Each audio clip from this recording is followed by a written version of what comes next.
कि हिंदुस्तान एक बार फिर से इतिहास रचने जा रहा है। दरअसल कल जो है मिशन चंद्रयान 3 की लॉन्चिंग होगी और इसके लिए आज से ही उल्टी गिनती शुरू हो चुकी है। आंध्र प्रदेश के श्रीहरिकोटा में इसके लिए तैयारियां तमाम हैं। इस अभियान को सफल बनाने के लिए इसरो के वैज्ञानिकों की एक बाकायदा टीम जो है तिरुपति मंदिर भी पहुंची। ये टीम अपने साथ चंद्रयान 3 का एक छोटा मॉडल लेकर पूजा करने के लिए पहुंची। सभी ने भगवान से इस मिशन को सफल बनाने की प्रार्थना की। 2 दिन पहले यानी मंगलवार को लॉन्चिंग रिहर्सल भी हुआ था, जिसकी तस्वीरें भी हमने आपको दिखाई थी। ये मिशन बहुत महत्वपूर्ण हो जाता है, खासकर अगर हम सॉफ्ट लैंडिंग के लिहाज से समझें तो भारत का एक बहुत ही महत्वाकांक्षी ये मिशन है, जिसको तैयार करने में, जिसको तमाम अनुशोध करने में वैज्ञानिक लगे हुए हैं।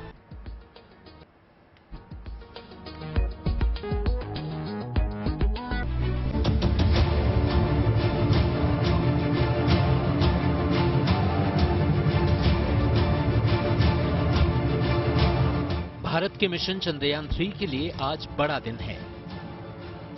मेरे पीछे देखेंगे तो वहां पे तो 4 टावर होंगे और 4 टावर के सेंटर पे जो पोजीशन है वहां पे ही है Chandrayaan 3 module GSLV Mark 3 LV-M3 rocket के अंदर। चंद्रयान 3 का काउंटडाउन आधिकारिक तौर पर दोपहर में शुरू हो जाएगा।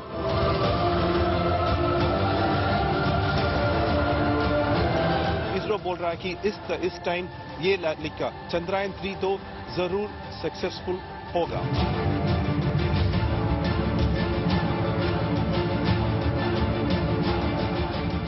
जाहिर है इसरो पर 140 करोड़ भारतीयों की उम्मीदों का दारोमदार है। पहले तो ये एक बहुत गर्व का विषय है कि हमारी इसरो अब तीसरी बार चांद पर गई।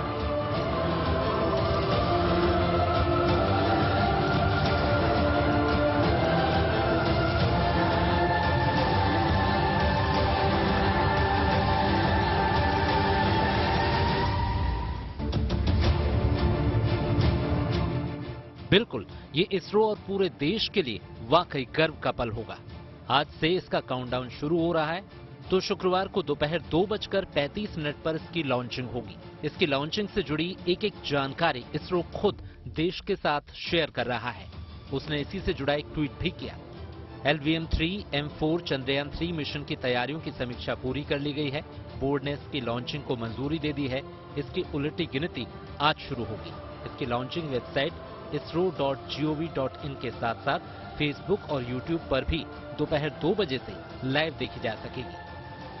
जाहिर है भारत का ये मिशन मून उम्मीदों से भरा है, पर इसरो के इस मिशन की तारीफ एक और वजह से हो रही है। मिशन चंद्रयान 3 बजट के लिहाज से काफी किफायती रहा। इस पर करीब 615 करोड़ रुपए खर्च हुए। इससे ज्यादा के बजट में तो फिल्में बनती हैं। राजा मौली की फिल्म RRR और फिल्म आदि पुरुष भी करीब 600 करोड़ रुपए में बनी थी, लेकिन यहाँ एक फिल्म के खर्च में चंद्रयान 3 को तैयार कर लिया गया है। यानी अब हम 600 करोड़ रुपए में चांद तक पहुंच जाएंगे। वहीं इससे पहले चंद्रयान 2 के पूरे मिशन की लागत 978 करोड़ रुपए थी। चंद्रयान 2 की तुलना में चंद्रयान 3 का मिशन सस्ता रहा। असल में इसरो ने चंद्रयान 3 में ऑर्बिटर तैयार नहीं किया है, यानी ऑर्बिटर न बनने से इस मिशन की लागत में काफी कमी आई।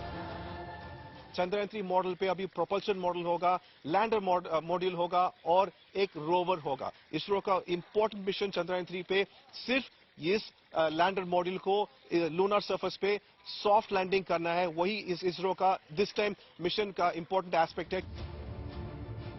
इस बीच भारत ने अपने पिछले मिशन चंद्रयान 2 की गलतियों से काफी कुछ सीखा। इस बार फेल्योर बेस्ड डिजाइन तैयार किया गया, यानी इस बात पर ध्यान दिया गया कि मिशन के दौरान क्या क्या गड़बड़ हो सकती है, कहां-कहां क्या दिक्कत आ सकती है। ऐसी सभी संभावित गड़बड़ियों को दूर करने की कोशिश की गई। यही कारण है कि मिशन चंद्रयान 3 में कई तरह के बदलाव किए गए। Based on the lesson whatever we learned from that Chandrayaan 2, now we have augmented the design capability. And also that is the robustness, ruggedness of the system also enhanced. So we are expecting that this time we will be getting very smooth and soft landing successfully. अब आपको दुनिया भर के mission moon के जुलाई connection से जुड़ा दिलचस्प पहलू बताते हैं। 1969 में अमेरिका के पहले मिशन मून को जुलाई में लॉन्च किया गया था। साल 2019 में भारत का चंद्रयान 2 भी जुलाई में ही चंद्रमा की ओर रवाना हुआ था, जबकि इस बार भी यानी चंद्रयान 3 के समय भी भारत जुलाई में ही इतिहास रचने जा रहा है। लेकिन जुलाई में मिशन मून लॉन्च किए जाने की एक खास वजह है। दरअसल जुलाई में पृथ्वी और चंद्रमा एक दूसरे के सबसे नजदीक होते हैं। हालांकि शुक्रवार को जब चंद्रयान 3 लॉन्च होगा तो वो तुरंत चंद्रमा की सतह पर लैंड नहीं कर जाएगा। इसके लिए उसे वन मून डे का इंतजार करना होगा। वन मून डे यानी चंद्रमा का एक दिन हमारी पृथ्वी के लिहाज से 14 दिन होते हैं।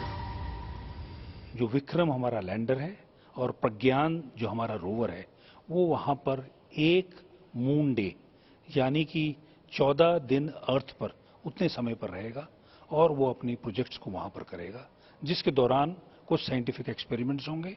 और मुझे पूरा विश्वास है कि चंद्रयान 3 के पूरे होने पर भारत की स्पेस में जो स्तर है वो और ऊंचा बढ़ेगा। तो निगाहें टिकाए रखिए आंध्र प्रदेश के श्रीहरिकोटा की ओर। धड़कनें तेज जरूर होंगी, लेकिन वहां से जो छलांग लगेगी वो लम्हा यकीनन हिंदुस्तान की हसरतों को चांद पर ले जाएगा। श्रीहरिकोटा से प्रमोद माधव के साथ bureau report, good news today.